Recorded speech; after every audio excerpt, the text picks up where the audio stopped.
오늘 도란노 시간 사도행전 23장입니다. 사도행전 23장 12절에서 35절 굉장히 긴 내용인데요. 긴 내용이지만 내용은 주제는 간단한데요. 바울이 지난번에 천부장이 이제 유대인들 공회를 열어서 재판을 해보려고 했는데 계속 폭동이 일어나서 로마 진지에 지금 바울을 이렇게 킵해놓고 있는데 유대인들이 아무리 생각해봐도 바울을 죽여야 되겠다고 확신한 거죠. 그래서 정상적인 절차를 밟아서는 바울을 죽일 수가 없기 때문에 이제 좀 더 이렇게 조사를 해보겠다 해서 바울을 공회로 보내주시오 요청을 한 다음에 천부장이 바울을 보내면은 그 도상에서 자객들이 매복돼 있다가 바울을 이렇게 살해하려고 음모를 꾸몄는데 그 음모가 어떻게 바울의 생질에게 인포가 들어가 가지고 그 생질이 바울에게 말하고 바울은 백부장에게 그리고 백부장을 통해서 천부장에게 이렇게 그 바울을 죽이려고 하는 계획에 대해서 알려주고 그래서 천부장이 이제 바울을 예루살렘에서 그 총독에게로 보냅니다. 총독은 가이사랴에 있었던 것 같은데 그래서 총독으로 보내서 이제 자기 관할권을 벗어나는 그런 내용이 여기에 기록되어 있어요. 그런 줄거리를 아시고 한번 교독을 해보겠습니다. 23장 12절 날이 샘에 유대인들이 당을 지어 맹세하되 바울을 죽이기 전에는 먹지도 아니하고 마시지도 아니하겠다 하고 이같이 동맹한 자가 40여 명이더라.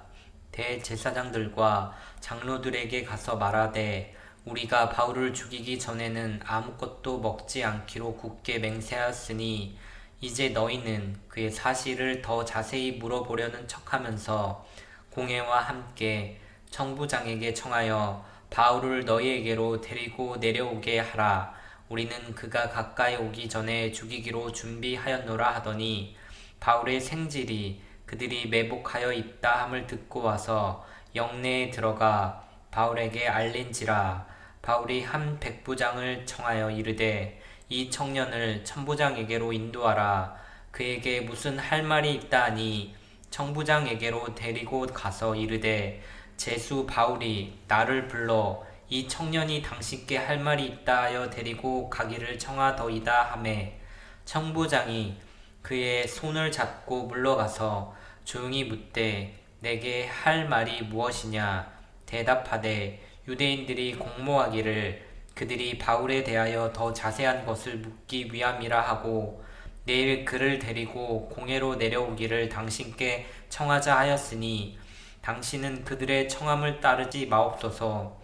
그들 중에서 바울을 죽이기 전에는 먹지도 않고 마시지도 않기로 맹세한 자 40여 명이 그를 죽이려고 숨어서 지금 다 준비하고 당신의 허락만 기다리나이다 하니 이에 천부장이 청년을 보내며 경계하되 이 일을 내게 알렸다고 아무에게도 이르지 말라 하고 백부장 둘을 불러 이르되 밤 제3시에 가이사랴까지 갈 보병 200명과 기병 70명과 창병 200명을 준비하라 하고 또 바울을 태워 총독 벨릭스에게로 무사히 보내기 위하여 짐승을 준비하라 명하며 또 이 아래와 같이 편지하니 일러스되 글라우디오 루시아는 총독 벨릭스 각하께 문안하나이다.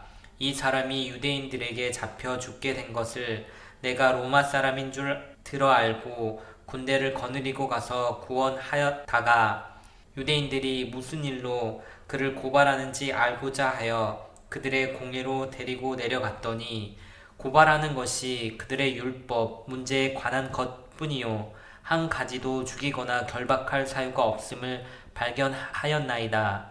그러나 이 사람을 해하려는 관계가 있다고 누가 내게 알려주기로 곧 당신께로 보내며 또 고발하는 사람들도 당신 앞에서 그에 대하여 말하라 하였나이다 하였더라. 보병이 명을 받은 대로 밤에 바울을 데리고 안디바드리에 이르러 이튿날 기병으로 바울을 호송하게 하고 영내로 돌아가니라. 그들이 가이사랴에 들어가서 편지를 총독에게 드리고 바울을 그 앞에 세우니 총독이 읽고 바울더러 어느 영지 사람이냐 물어 길리기아 사람인 줄 알고 이르되 너를 고발하는 사람들이 오거든 네 말을 들으리라 하고 헤롯궁에 그를 지키라 명하니라. 아멘. 그래서 그 바울을 죽이려고 작심한 자객이 한 40여 명 정도 되는데 그 40여 명이 뭐라고 맹세했냐면 바울을 죽이기 전에는 아무것도 먹지도 않기로 굳게 맹세했다. 바울을 죽이기 전에는 먹지도 않고 마시지도 않겠다고 맹세했다. 근데 이 40여 명의 자객들은 바울을 죽일 수 있었나요? 없었나요? 예? 그러니까 결국 죽였어요? 못 죽였어요? 못 죽였죠? 못 죽였으면 절대로 밥을 먹으면 안 되고 물을 마시면 안 되고 굶어 죽어야 되겠네? 굶어 죽었어요? 안 죽었어요? 40여 명이나 되는 자격이 바울을 안 죽이면 죽기 전까지 먹지도 않고 마시지도 않는다고 맹세했다며. 그러면은 근데 못 죽였잖아. 못 죽였으면은 계속 굶어야지. 근데 굶었어요? 안 굶었어요? 안 굶었겠죠. 이제 뭘 말씀드리자면 맹세를 함부로 하면 안 된다는 거예요. 아 그러면 자기 굶어 죽어야지. 로마까지 가서 한참 몇 년 더 살다 죽었는데 그러면 그때까지 안 먹었으면 굶어 죽어야지. 절대로 맹세나 말은 함부로 하면 안 된다. 왜냐하면 본인이 우리는 신이 아니기 때문에 사실 그 우리가 뱉어놓고도 말을 다 지키기가 너무 어려워요. 바울을 죽일 때까지 절대로 내가 먹지도 않고 마시도 않는데 그러면 굶어 죽어야 되는데 다 일이 어긋났잖아요. 그러니까 맹세 같은 거는 할 수가 없다. 할 수가 없다. 성경에 맹세하지 말라 그랬잖아요. 예, 하나님이 다 아시니까 맹세하지 말라 했지. 예, 지난번에 그 공회에서 신문을 하려고 그랬는데 막 그냥 무대뽀로 죽여라 해가지고 천부장이 할 수 없이 바울을 이제 그 자기 그 진영 영내로 데려와서 킵했죠. 그런데 또 이제 신문하려고 채찍도 때리려고 했는데 나 시민권자인데 죄도 정하지 아니하고 채찍 때리려고 하느냐 그래서 놀래가지고 그래서 이제 밝혀졌죠. 나는 돈 주고 시민권 샀는데 당신은 보니까 뭐 가난하게 보이는데 어떻게 시민권 받았어? 그러니까 나는 태어날 때부터 시민권자야. 이렇게 얘기했죠. 그래서 이제 킵하고 있었는데 유대인들이 더 이상 바울을 절대로 살려둬서는 안 되겠다 하는 그런 종교적인 확신이 너무 강하고 그리고 합법적인 절차를 통해서는 이 사람을 죽일 수 없다는 걸 알고 악행을 위한 불법적인 편법을 이제 생각해냈는데 그게 뭐냐면 우리 공회에서 좀 더 그 사람에 대해서 조사를 해보려고 하니까 천부장이시여 그 바울을 우리 공회로 좀 보내주시오 이렇게 정식으로 요청을 하면 천부장이 이제 바울을 뭐 한 두세 명이나 이렇게 병력 붙여가지고 보내주면 중간에 자객들이 매복하고 있다가 죽이려고 하는 그런 계획을 세웠다는 거예요. 근데 그걸 우연히 누가 들었어요? 바울의 생질이 들었어요. 바울이 생질이 들어가지고 바울에게 가서 말했죠. 그랬더니 바울이 백부장을 불러가지고 바울이 직접 천부장에게 말하지 않았어요. 그럼 말이 여러 번 거쳐가야 되니까 얘를 데리고 와서 천부장에게 직접 얘가 할 말이 있다니까 데려가시오. 그래서 네가 직접 얘기해라. 그죠? 이게 나요. 인포를 들은 사람이 직접 얘기해야지. 바울이 자기 일을 하면은 뭐 자기가 거짓말하는지 뭐 자기가 그렇게 의심을 할 수 있잖아요. 천부장이. 그래서 데리고 갔어요. 데리고 갔더니 이제 사실대로 쭉 얘기를 한 거예요. 그러니까 공회 쪽에서 공문이 와도 정식 요청, 즉 바울을 공회로 보내라는 정식 요청 공문이 와도 절대 보내지 마소서. 보냈다가는 자객이 나와서 이제 이 사람은 죽게 됩니다. 그랬더니 천부장이 가만히 생각해 보니까 이게 너무 심각한 거예요. 그래서 군대를 갖다가 많이 풀어가지고 편지를 써가지고 바울을 총독에게 보냈어요. 총독의 이름이 뭡니까? 벨릭스입니다. 예수님 때는 총독이 누구였죠? 네? 예, 예수님 때는 본디오 빌라도인데 지금은 총독이 누구예요? 벨릭스. 총독 바뀌었어요. 바뀌었죠? 본디오 빌라도는 총독으로 있다가 실각했습니다. 황제한테 잘렸어요. 황제한테 잘린 것은 그건 역사적인 사실, 히스토리컬 팩트인데 그 다음에 전설 따라 삼천리에 의하면 그 빌라도는 미쳐가지고 길거리를 배회하다가 객사한 걸로 되어 있어요. 근데 그건 전설이에요. 그거는 확인이 안 되는데 구전, 오럴 트래디션으로 이렇게 내려온다고. 그래서 총독 바뀌었어요. 벨릭스로. 지금 천부장이 있는 곳은 어딜까요? 도시 이름이? 플러싱? 우드사이드? 어딜까요? 지금 천부장이 있는 곳은 어딥니까? 예루살렘입니다. 예루살렘입니다. 예루살렘의 치안 담당이에요. 이 사람은. 천부장이니까 군인이 자기 밑에 부하가 1000명이에요. 치안 담당자인데 이제 자객이 숨었다는 얘기를 듣고 바울에게 병력을 붙여서 편지까지 써가지고 이걸 총독에게 보냅니다. 총독 이러면 벨릭스인데 총독은 어디에 있습니까? 가이사랴에 있습니다. 가이사랴 어디입니까? 지중해 연안입니다. 지금도 있어요. 거기 가면 로마 사람들이 돌로 건설한 어마어마한 그런 그 배가 들어오는 데크가 있어요. 그게 뭔지 아세요? 로마에서 배가 들어오면 거기서 이제 그 들어와서 배를 수리하고 그 다음에 그 유대 땅에서 그 포탈한 그 세금을 걷어서 거기서 바로 배 타고 바로 가면 로마로 저 이태리로 바로 갑니다. 거기가 가이사랴예요. 가이사랴. 가이사랴와 가이사랴 빌립보는 다른 동네입니다. 가이사랴 빌립보는 저쪽 그 갈릴리 쪽에 있는 동네고요. 여기 가이사랴는 지중해 해안에 있는 로마의 배가 직접 들어오고 그러니까 거기 총독이 있는 거예요. 그 가이사랴는 헤롯이 만든 별장이 있었어요. 헤롯이 만든 별장을 총독이 쓰고 있었습니다. 근데 거기로 보낸 거예요.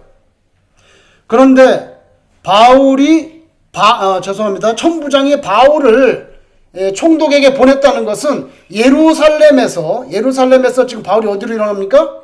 가이사랴로 이동하는 것입니다. 가이사랴로 이동하는 것입니다. 그 이동하는 거리에 군인들을 자객이 있으니까 군인들을 붙여줬는데 몇 명이 붙였을까요? 몇 명을? 이현숙 집사님 몇 명 붙였을까요? 총 몇 명입니까? 400 몇 명? 470명의 병력을 거기다가 붙였습니다. 천부장의 부하는 몇 명입니까? 1000명인데 470명이나 바울 한 사람을 위해서 붙였습니다. 거의 자기 병력 반이 지금 빠져나갑니다. 예루살렘에서 빠져나가는 거예요. 예루살렘에서 1000명인데 반 정도가 빠져나갑니다. 몇 시에 이런 사건이 벌어졌습니까? 470명을 붙여서 바울을 예루살렘에서 가이사랴로 보내는 것은 몇 시입니까? 네, 3시는 로마 시계로 오늘날 6을 더해야 됩니다. 그럼 몇 시입니까? 밤 9시입니다. 밤 9시에 자기 병력 반을 붙여가지고 예루살렘에서 가이사랴로 밤길에 보냈습니다. 그만큼 천부장은 이걸 굉장히 중요하게 여겼고 바울의 안전을 책임져야 될 그 막중한 그런 느낌을 받았어요. 왜? 바울이 시민권자예요. 그죠? 로마 시민권자예요. 문제가 되면 자기가 문제가 됩니다. 그리고 제가 추측하기에는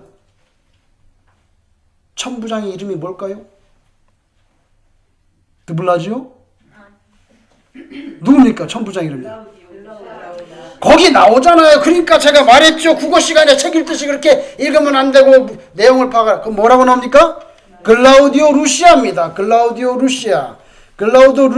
이 사람이 예루살렘 치안 담당인데 제 생각에는 바울을 예루살렘에 킵하면 그 책임이 누구에게 돌아갑니까? 자기에게 돌아갑니다. 이제 그게 싫은 거예요. 너무. 유대인들이 너무 악랄하고 그래서 이 책임을 총독에게 넘기면 이 책임이 어디로 넘어갑니까? 총독에게 넘어갑니다. 그래서 자기가 바울로 인해서 감당해야 될 그런 정치적인 책임감을 벗어나고 싶었던 것 같아요. 그래서 470명을 밤 9시에 붙여가지고 보냈어요. 근데 편지를 써줬어요. 편지의 내용이 뭐냐면은 아, 유대인들이 이 사람을 잡아 죽이려고 해가지고 제가 신문해 보니까 뭐 율법 문제에 관해서 옥신각신 하는데 제가 볼 때는 하나도 죽일 만한 로마 법상 죽이거나 결박해야 될 내용이 별로 없습니다. 그런데 자꾸 이 사람을 죽이려고 하니까 제가 총독에게 보내니까 총독께서 재판해 보십시오 하고 편지를 보냈어요. 그랬더니 총독이 그 편지를 받고 여러분 34절에 보세요. 34절에 총독이 그 편지 읽었죠? 총독이 읽고 바울더러 어느 영지 사람이냐? 이게 무슨 말이냐면요. 너 출신이 어디야? 그러니까 어디예요? 자기 고향이 어디예요? 길리기아. 그러니까 제가 길리기아 다소입니다 이렇게 말하지 않았겠어요? 근데 왜 물었을까 이거는? 총독은요, 로마가 직접 임명한, 로마로부터 바로 명령을 하달받는 거버너입니다. 근데 거버너는요, 자기 관할권이 있어요. 관할권이 있기 때문에 자기 관할권 밖에서 태어난 사람을 재판할 수가 없습니다. 그래서 편지는 왔지만 이게 자기가 재판해야 될 문제를 제일 먼저 기초 확인 작업이면 너 어디서 태어났어? 출신 어디야? 그러니까 길리기아입니다. 근데 길리기아가 이 벨릭스 총독의 관할입니다. 그 땅이. 그래서 오케이. 그러면 얘는 헤롯 궁에 좀 잘 가둬놔라. 내일 이 사람을 고발하는 자들의 말을 들어보겠다. 그렇게 하고 끝난 거예요. 그래서 36절에 이르되 너를 고발하는 사람들이 오거든 네 말을 들으려. 그러니까 고발하는 사람이 도착하고 너도 같이 얘기하고 재판해보자 하고 이제 그날 밤이 끝난 거죠. 끝난 겁니다. 이렇게 해서 오늘 본문의 내용은 여러분이 다 파악을 하셨을 거예요. 여러분 보세요. 자객 40여 명을 비롯해서 그 유대 극렬 분자들은 바울을 반드시 죽이겠다고 결심을 했어요. 그래서 자객들을 동원하고 그 다음에 매복조를 설치하고 다 했습니다. 나름대로 노력을 많이 했지만 그렇게 바울을 죽이려고 노력하면 할수록 하나님의 뜻만 이루어지는 거예요. 아시겠어요? 하나님의 뜻이 뭔데? 바울을 어디로 보내는 거예요? 로마로 보내는 거예요. 빨리 보내야 돼 이제. 그러니까 어떻게? 보세요. 유대인들은 나름대로 최선을 다합니다. 바울을 죽이려고 하는데 죽이려고 하면 할수록 바울은 밤 9시에 병력 470명을 붙여가지고 이 세상에 그런 게 어디 있어요. 얼마나 뭐 대단한 사람이라고 한 사람을 호위하려고 470명을 자기 부하의 반을 떨궈내는 거예요. 그 밤에. 그렇게 해서 밤 9시에 신속하게 가이사라로 보내는 거 보세요. 이제 가이사라에 와서 바로 어디로 갑니까? 나중에 로마로 갑니다. 이건 누구의 뜻입니까? 하나님의 뜻이죠. 지난주에 11절에 네가 예루살렘에서 복음을 전한 것처럼 로마에서도 서야 하리라. 하나님의 뜻은 결정됐어요. 잘 보세요. 인간은요 다 자기 나름대로 삽니다. 최선을 다해서 삽니다. 그런데 이루어지는 건 무엇이 이루어집니까? 하나님의 뜻이 이루어집니다. 제 생각에는 자객 40여 명이 먹지도 않고 마시기 죽일 때까지는 않겠다 하니까 그런 게 없었으면 그렇게 빨리 바울이 예루살렘에서 가이사라로 이동했겠어요? 안 했겠어요? 안 했죠. 그렇게 470명 호위했겠어요? 안 했죠. 제 생각에 많이 붙여봐야 5명 붙였을까 말 거예요. 근데 보세요. 악랄하게 바울을 죽이려고 하면 할수록 하나님의 뜻이 이루어집니다. 결과적으로는. 그죠? 그리고 생질은요, 여기 한 번 나오고 다시 나오지 않아요. 하나님이 어떻게 그때 바울의 피부치를 거기다 두고 자객들이 매복한다는 인포를 귀에 담아서 바울에게 직행할 수 있었겠습니까? 이거 다 누가 하시는 일입니까? 하나님이 하시는 일입니다. 사람이 볼 때는 전부 다 우연이에요. 우연히 생질이 거기 있었고 우연히 생질이 매복에 관한 얘기를 들었고 그죠? 사람이 볼 때는 우연인데 이게 신앙적인 문맥에서 보면 철저하게 하나님께서 컨트롤하고 계획하는 가운데 이루어지고 있다는 것을 알 수가 있어요. 여러분 이런 것도 생각해 보세요. 하나님의 일을 하는데 가장 잘 쓰임받을 수 있는 사람들은 유대인인 것 같아요. 그 당시에는. 근데 사실은 유대인들은 바울을 죽이려고 했고 오히려 이방인인 로마 천부장을 통해서 하나님이 일을 하는 거 보세요. 그러니까 우리의 상식에 좀 벗어나는 것도 있을 수 있다는 거예요. 우리는 교회 안에서 예수 잘 믿는 사람들을 통해서 하나님이 이루어진다고 생각할 수 있죠. 근데 어떨 때는 하나님께서 그렇게 안 하시고 저 길거리 돌아다니는 신앙도 없어 보이는 교회도 안 다니는 그런 사람을 통해서 역사하실 수도 있다는 것을 마음의 가능성을 열어놔야 됩니다. 그런 대표적인 케이스가 예수님의 비유 가운데 선한 사마리아의 비유가 있어요. 강도 만나 겁안 죽게 된 사람이 땅에 쓰러져 있는데 그 사람을 도와줘야 될 사람은 제사장 레위인 같은 사람일 것 같은데 도와줬어요? 안 도와줬어요? 안 도와줬어요. 제사장 레위인은 아무도 안 줘요. 누가 도와줬어요? 사마리아 사람으로서 아마 비즈니스맨이었던 것 같아요. 장사하러 가던 사람. 그런 사마리아 사람을 통해서 하나님께서 그 사람 살리잖아요. 비유지만. 그러니까 우리는 딱 이렇게 자로 잰 듯이 좋은 거예요? 안 좋은 거예요? 안 좋은 거예요. 안 좋은 거예요. 하나님이 얼마든지 익셉셔널한 케이스를 둘 수가 있어요. 그러니까 마음의 문을 열어놔야 돼요. 시골에서 그 조그마한 교회가 있는데 밖에서 막 일을 하고 있어요. 땡볕에 김매기를 하고 있고 막 그 아는 애들이 일을 하는데 교회 안에는 사람이 없는 거야. 예배 시간이 다 됐는데. 근데 갑자기 하나님께서 비를 쫙 내리니까 이 사람들이 밭에서 일하고 있다가 비가 너무 세게 오니까 피할 데가 없어. 어디로 갔어요? 예배당에 들어서 수건 다 쓰고 막 먼지 묻히고 이래갖고 그러니까 예배도 드릴 게 아니니까 앉지도 않아. 그러니까 앉지도 않고 그냥 여기 저 현관에 이루고 있는 거 비 그치려고 이러고 있는데 여기서 예배가 계속 진행되는 거예요. 그게 연결고리가 돼서 그 동네에 전도가 되기 시작했다는 그런 간증을 제가 본 적이 있어요. 그 시골교회 목사님이. 밭에는 사람들이 많은데 교회에는 사람이 없는 거예요. 근데 하나님 비를 쫙 쏟아보니까 다 들어왔어. 다 들어와가지고 억지로 복음을 듣는 거지. 억지로 찬송 소리를 듣고. 하나님께서는 이러저러한 방법으로 얼마든지 주의를 하실 수가 있다. 바울을 도와줄 사람은 동족인 것 같은데 그 유대인들은 오히려 핍박하고, 그죠? 핍박하고 오히려 로마 이방인 사람이 도와줍니다. 하나님께서 그들을 사용하셨어요. 근데 이런 것에 대해서 마음 문을 열어두면요, 그러면은 염려와 두려움이 극복될 수가 있어요. 왜냐하면 내가 볼 때 일이 잘 안 되는 것 같아. 일이 꼬이는 것 같아. 그죠? 일이 잘 안 되고 일이 꼬이고 막 좀 문제가 심각하고 뭐 너무 골치가 아픈 것 같아. 자객이 40명이 넘었대. 매복하고 있대. 나를 죽이려고 한대. 뭐 예를 들면.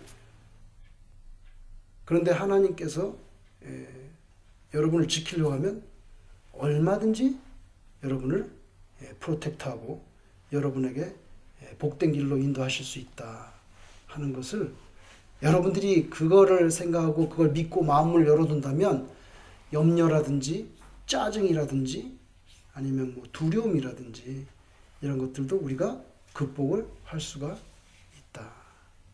그러니까 중요한 것은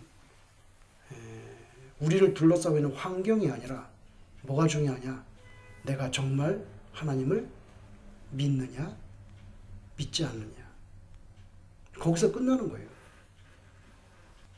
여러분 이사야 43장을 한번 읽어보고 마치겠습니다. 43장 11절 이사야 43장 11절 12절 구약성경 1020페이지 구약성경 1020페이지 있습니다.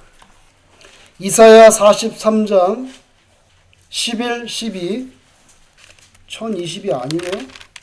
맞나요? 예, 1020페이지쯤에 있습니다.